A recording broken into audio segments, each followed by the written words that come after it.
Hudson's taking off. Maintain your distance to keep the formation together as well. The same with the Meteor on the outside there, flown today by Al Clements.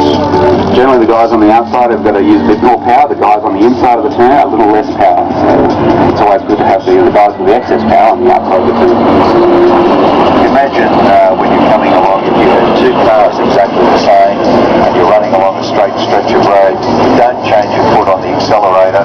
If you're dead equal, if you start to go around the curve, the guy on the outside will start to fall back if he doesn't put more power on. Oh man. Oh. You're just breaking away now. Now that's certainly a formation that you have not seen before and probably will not see again. Yeah, that's right, the F111. That's all taken care of. Mr. Airbus has decided that I don't need to worry myself about that, but that's not important right now. What is important is out to the right, coming in. Very fantastic display here.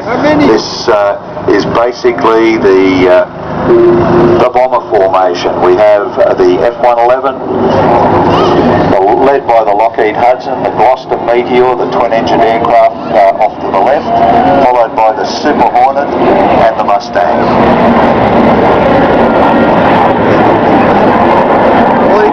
Being an instructor and an art of pilot